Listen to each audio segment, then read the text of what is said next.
Chers auditeurs du micro missionnaire, assalamu alaikum et bonjour à tout le monde.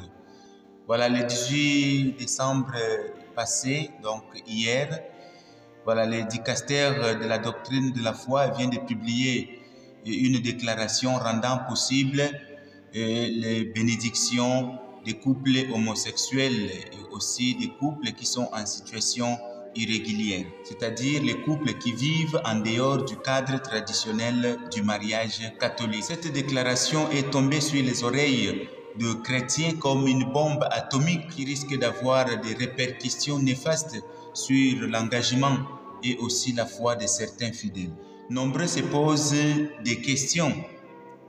Si l'Église n'est-elle pas en train de sombrer? Certains se demandent où en sommes-nous?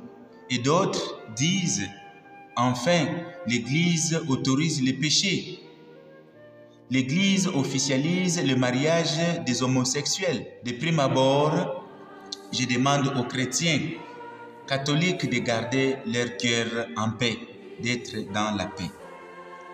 Pas de panique, comme dit Jésus, que votre cœur ne se trouble point.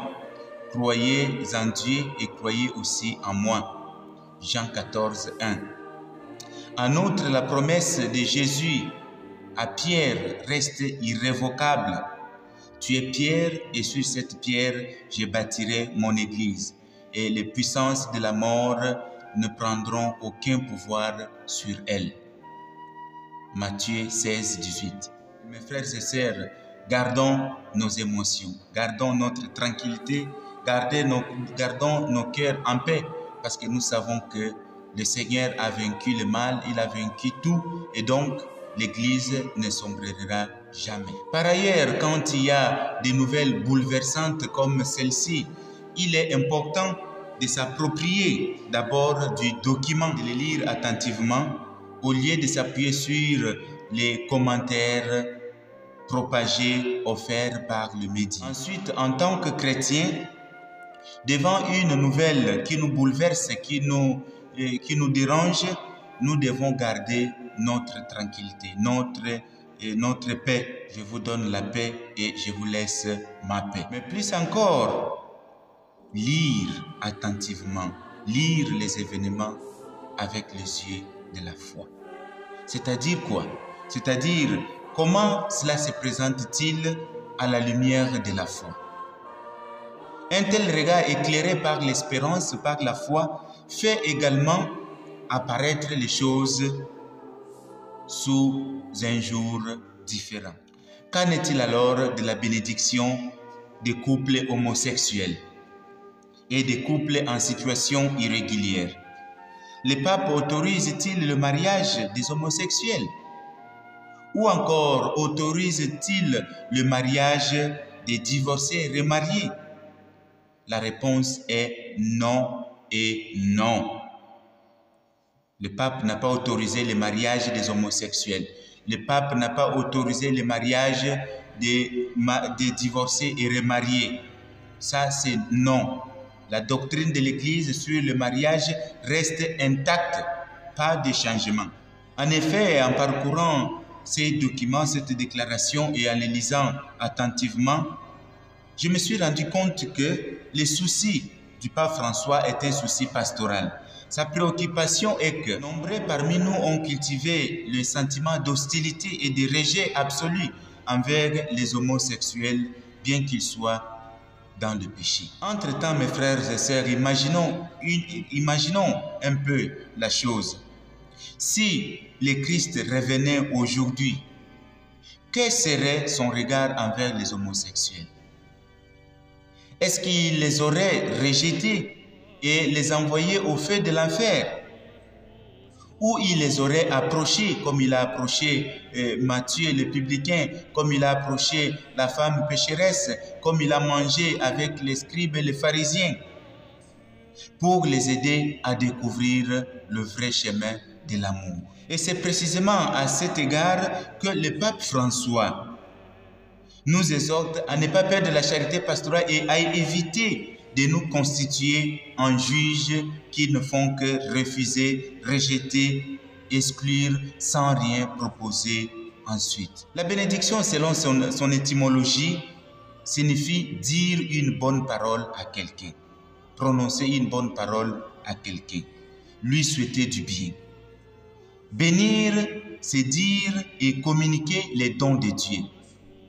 Et si c'est bénir égale communiquer les dons de Dieu, est-ce que peut-on mettre des barrières pour donner la bénédiction, soit pour accorder les dons de Dieu à quelqu'un? En effet, pour le pape François, lorsque quelqu'un demande une bénédiction, il s'agit d'une demande d'aide adressée à Dieu.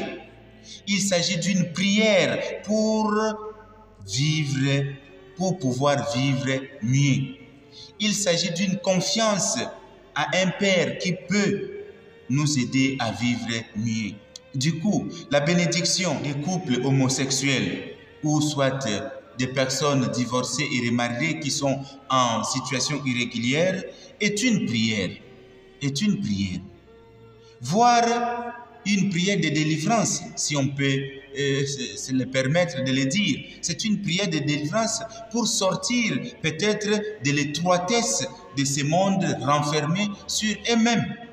Je doute fort que l'intention du pape François, en offrant la possibilité de bénir ces couples, est une façon de les encourager ou encore de rendre légitime leur union. Par contre, cette bénédiction donnée en dehors de toute forme rituelle propre à la liturgie, à mon humble avis, est une demande, une prière à Dieu pour que tout ce qui est vrai, bon et humainement valable dans leur vie et dans leurs relations soit investi, soit guéri et élevé par la présence de l'Esprit Saint. La doctrine de l'Église sur le mariage ne changera pas.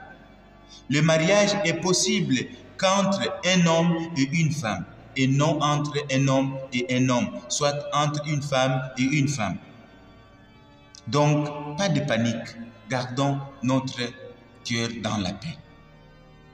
C'est que moi je propose, parce que l'affaire prend déjà de l'ampleur, l'affaire est déjà diffusée partout dans les médias, dans le monde entier, mais dans le monde chrétien, catholique, et même ici chez nous en Afrique, l'affaire reste encore close.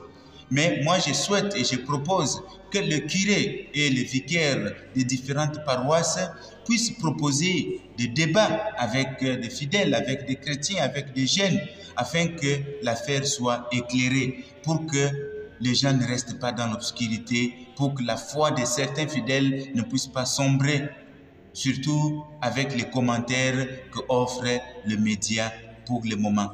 Et les médias surtout, qui n'est pas toujours catholique, un média aussi offre des informations anti-catholiques. Donc ça serait une occasion pour nous et pour nos pasteurs afin que nous puissions éclaircir la chose, la situation auprès de nos fidèles, pour que tous soient informés que ce n'est pas que le pape a permis le mariage homosexuel, ce n'est pas que le pape autorise le mariage homosexuel, mais c'est que le pape demande afin que l'Esprit de Dieu qui habite en eux puisse leur montrer le vrai chemin de l'amour de Dieu.